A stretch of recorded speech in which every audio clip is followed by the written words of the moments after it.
Welcome to the Rated Rabbi Sports Podcast, where sports cards and pop culture meet the 1984 All-Star Game. I am your host, Rabbi David Spinrad. This is episode 4, Darryl, not Darryl. This is an episode about Darryl Strawberry, not the 1986 jeered by the Red Sox Darryl Strawberry, not the Darryl Strawberry who's remembered for who he wasn't, what he did or did not do. This episode of the Rated Rabbi Sports Card Podcast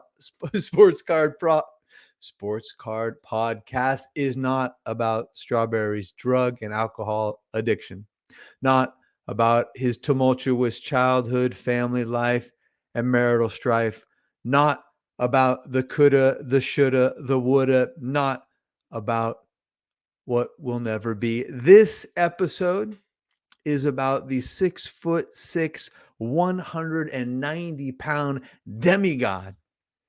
Let's give Jim Murray, the longtime famous LA Times columnist, the first word on Straw. There is something about Darryl Eugene Strawberry that inspires these extremes of vocal passion. Darryl, not Darryl. These extremes of vocal passion. He, Murray wrote, is a massively talented young man.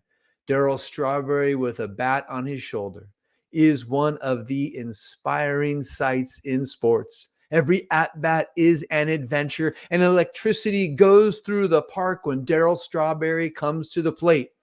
He stands fairly erect, all 6'6" of him, crouches only slightly, wriggling the bat menacingly. When the ball comes, he lifts his right leg and strides into the pitch. The bat descending in a vicious down and up trajectory.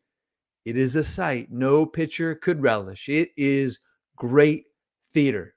There is a lot of strike zone, but there is a lot of lightning fast bat there too. Amen, Salah. Jim Murray right there took me back to the 80s.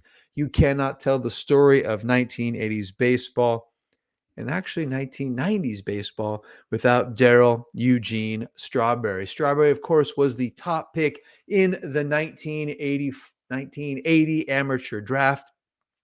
Since 1965, the first pick overall in 1965 was Rick Monday. From 1965 unto today, there have only been 3 Hall of Famers who were taken number 1 overall. First Hall of Famer, of course, Junior, Ken Griffey Jr.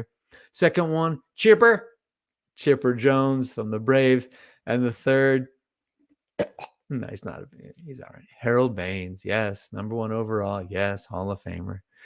So Straw was picked number 1 overall in 1980 draft, part of a team at Crenshaw High in South Central LA that was loaded. Strawberry actually played with 9 guys in high school who were drafted. Only he and one other teammate who was drafted the year before him by the Giants, as a matter of fact, in the second round. Who was it? Chris Brown. Chris Brown was taken in the 1979 draft by the Giants, plays for the Giants, third baseman from 1984 to 87, actually makes the 1986 All-Star team. Brown had, let's say, an up and down career. He seemed to be plagued with a series of just strange injuries. The one I remember the most is when Chris Brown was out of the lineup because he hurt his eye because he slept on it. Funny. Nevertheless, Chris Brown plays a pivotal role in the 1980s. You may recall he, along with Mark Davis, Keith Comstock, and Mark Grant, were traded in July of 1987 from the San Francisco Giants to the San Diego Padres for Dave Dravecky, incredible lefty, heartwarming story, heartbreaking story, heartwarming story. Right? Remember when he came back from having the cancer and his arm snapped and he eventually lost his arm? Dravecky. Lefty Craig Lefferts, who was a key contributor on the 87 and 89 teams. And then who was in that trade for Chris Brown? You know it, Kevin Mitchell. Yeah, baby. 1989 MVP comes over from the Padres in a midseason deal and just cements that NL West Division team. Pairs with the thrill, Will Clark, to really give him a great 1-2 punch. Interesting, Mitchell actually was, of course, a teammate of Darryl Strawberry's in 1986, gets traded from the Mets in the offseason to the Padres for Kevin McReynolds. We'll come back to McReynolds later. Goes a half season with the Padres, comes to the Giants, cements his legacy as an all-time Giant icon. One more note on Chris Brown before we get back to Strawberry. Did you know that after Chris Brown's career, he actually drove a truck? He drove a truck for Halliburton, Dick Cheney, war in Iraq. So Chris Brown did 3 tours, I guess essentially civilian tours from 2004 to 2007. He drove a truck in Iraq. Took a ton of fire. There were casualties of some of his co-workers. Dies kind of sadly and mysteriously, not in Iraq, but back in Houston, in a home that he owned that was nobody was living in. There was a fire and he somehow died in it. Sad. Chris Brown. Let's go back to Straw. Say his name. Darryl Strawberry. Darryl Strawberry. There just are a few cool names that the guy's got to be a good ball player, right? I mean, probably the top of the heap on that has got to be Mickey Mantle. How could Mickey Mantle not be a stud? The other end of the spectrum, Atlee Hammaker. Atlee Hammaker. Oh, those were dark days. Darryl Strawberry. So Strawberry was an 8-time All-Star, not just 8-time All-Star, 8 consecutive All-Star games, 84 through 1991. In 1984, of course, that would have been his first game. He is the leading vote getter among outfielders, passing NL teammate Tony Gwynn, also making his first appearance, future Hall of Famer, and actually outvote getting center fielder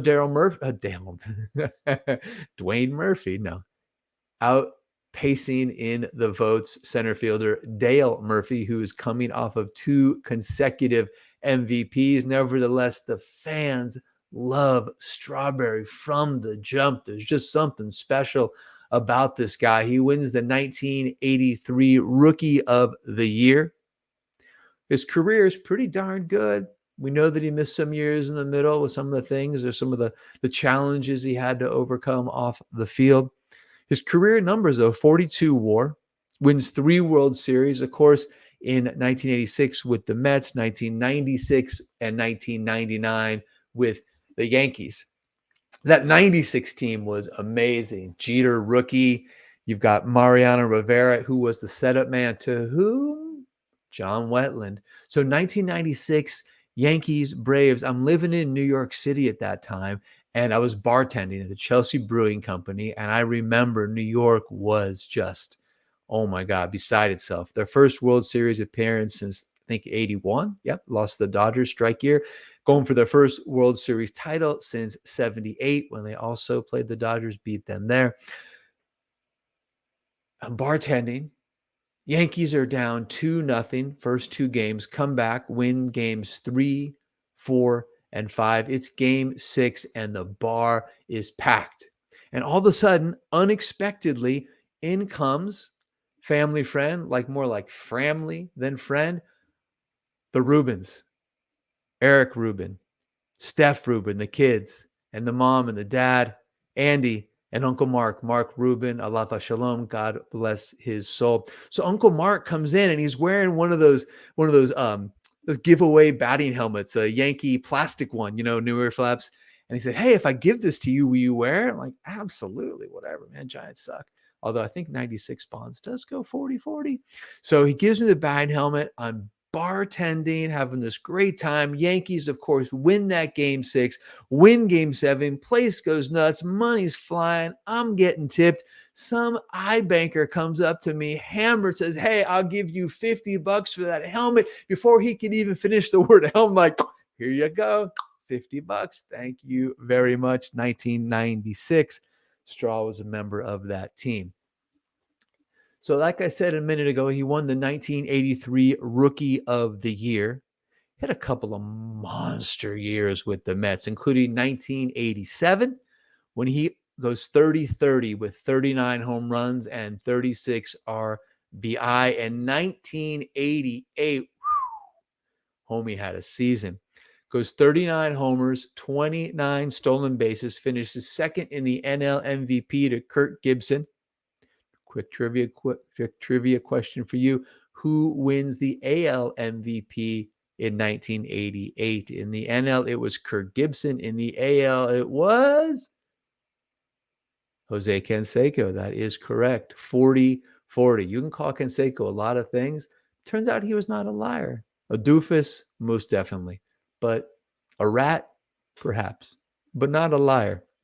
Anyway, enough about just talking about Strawberry. Let's take a look at Strawberry's 1984 card offerings. We're going to look at these are his rookie cards, because the 83 traded set, that's an XRC. A rookie card has to be packed, pulled, or it is not legitimate. So let's look at his tops, his Donruss, and his Fleer. Let's bring them up now.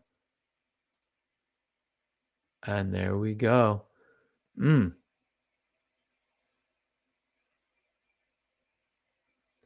84 tops, clearly the most dynamic. A beautiful finished swing. Imagine it's a sunny Sunday afternoon, August of 1983 at Shea. But I always loved the 84 Donruss. I think that Donruss design is just, I don't know what it is about it. And that like little swooshy flag thing, just a clean design, some good, strong photography. Man, this card, this 84 Donruss, I know everyone, Mattingly, I know Donnie Ballgame. Yeah, he's awesome. He'll get his props in a later episode. But the 84 Donruss Darryl Strawberry, to me, that was an it card for me. Really special. This is not the one that I have from my childhood. I treated myself to a nice one. I still have the original one. And then definitely third is the 84 Fleer. Nice, clean design, posing before a ball game. It's a good shot. Kind of a nondescript set, though. There we go. His Donruss, his tops, and his Fleer. Let me know, which one do you like the best and why? Leave a comment. We can hash it out together. All right. I want to show you a few more cards now before we say goodbye. Let's take a look at, oh, you're going to like this. Let's take a look at some other cards from the 84 sets. Dun, dun, dun. This is a low-tech operation here. 1 second. Talk amongst yourselves. I'm putting cards up.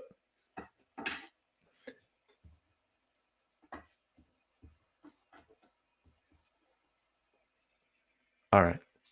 Let's bring up those cards now. First card, got to be one of my faves, the 84 Fleer Glenn Hubbard with the 8-foot python, pack pulled by yours truly sometime during the spring or summer of 1984. I love this guy. I've always loved it from the start. Like, the guy's got a giant snake around his neck. So I did a little dive, a little internet research. Turns out that this day when this was taken, it's in Philadelphia, and it was the Philly Fanatics birthday celebration. If you look close, you see the Fanatic actually is photobombing the picture behind him over Hubbard's left shoulder, just past the snake. There's other mascots on the field. The snake itself was a part of the festivities. Things were going on the field. Hubbard saw the snake, said, "Hey, let me take a picture with the snake," and gets a photographer. Had no idea that the photographer who took the picture was a freelance photographer for Fleer.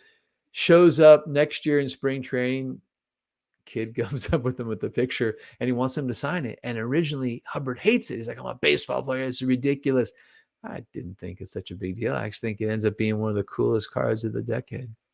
All right, moving over one, the 84 Donruss set introduces us to the rated rookie. Now, notably, the 84 Donruss rated rookie is a different logo. It's not the iconic one that I shamelessly stole from my Rated Rabbi logo.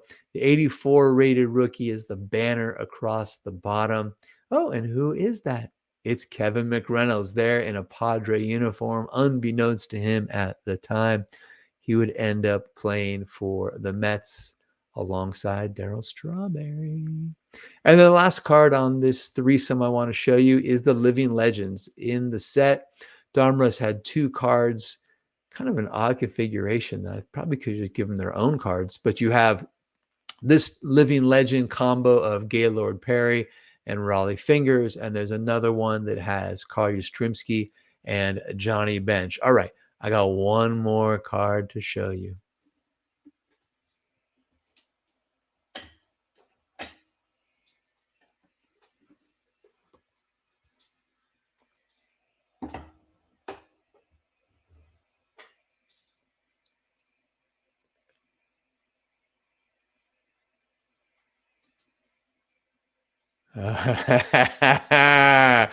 You like that? I like that. Unopened Rack Pack 1984 Donruss on the left. Rags throws a no-hitter, I believe, in 1984. Maybe even throws that on the 4th of July, if I'm not mistaken. But the real reason, as much as I love Rags, longtime Giant pitching coach, the real reason I bought this and have this in my personal collection, it has got the chicken. The chicken is in the Donruss sets in those early 80s, and I love this one. This is peak chicken, right? I Fanatic definitely number 2, but the all-time greatest mascot, whether he's the San Diego chicken or the famous chicken, has got to be Ted Giannoulis, the chicken. I just think that is the most amazing card. Every time I look at it, and in the unopened rack pack form, it just makes me giggle and feel all warm and fuzzy inside. All right, what a fun episode. We did a little dive into Darryl Strawberry. We did a little looking at the 84 sets. Unexpected side road. We went down to recall Chris Brown. And the Kevin Mitchell gets a shout out. Kevin McReynolds gets into the show. I remember the 1996 World Series and that guy who gave me $50 for a plastic batting helmet. Psh, psh, psh. All right. I think that's going to do it for episode 4. Darryl, not Darryl. If you like these, I'm trying to drop them every Monday and Friday, aiming for consistencies twice a week. Give me a like, give me a subscribe, leave a comment, and most of all, and best of all, if you like this, just tell one person. Until next episode, may you forever be blessed with health and long life. Take care.